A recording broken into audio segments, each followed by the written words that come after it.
I was really tempted to jump straight to the TurboGrafx 16 version of USA Pro Basketball.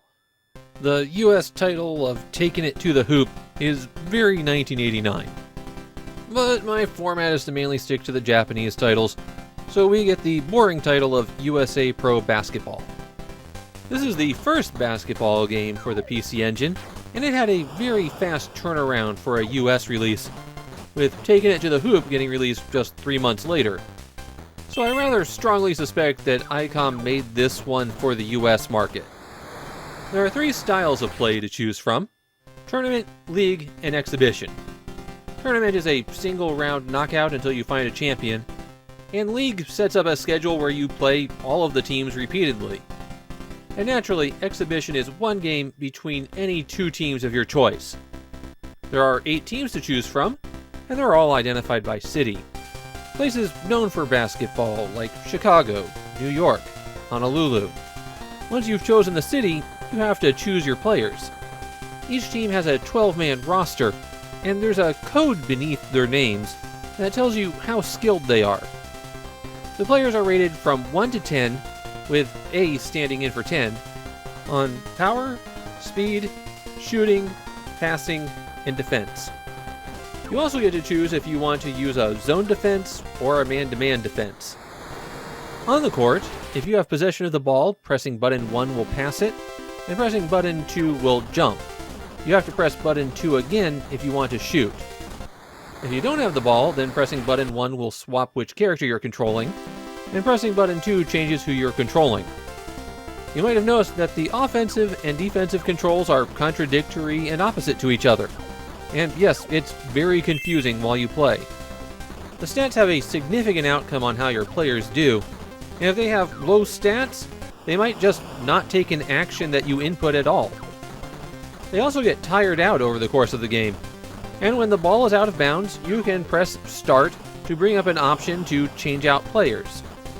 This is also where you have the opportunity to change your defense strategy.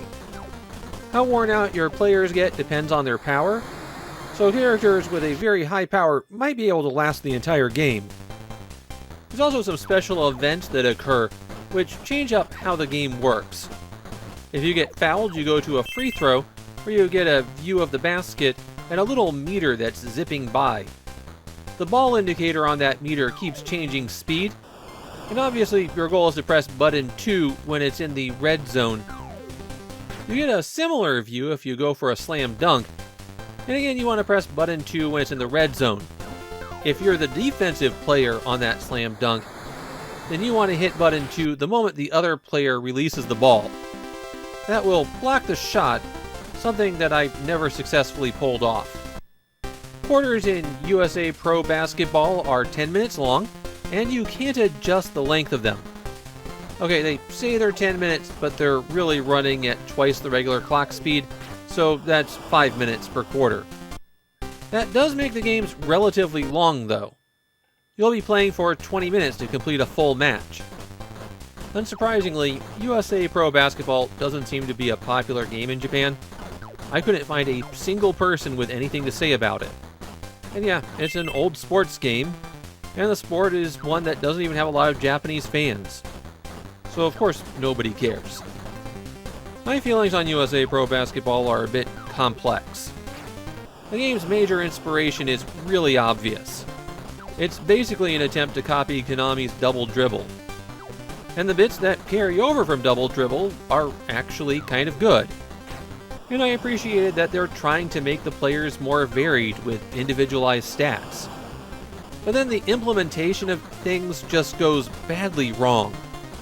Like how the music in the second half of a game starts with a fanfare, but it resets every time the ball goes out of bounds, so you hear the same 10-second loop of music over and over again.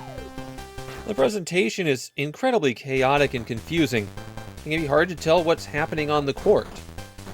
And the game is very action-driven, which means your players screwing up because of their stats just winds up feeling wrong.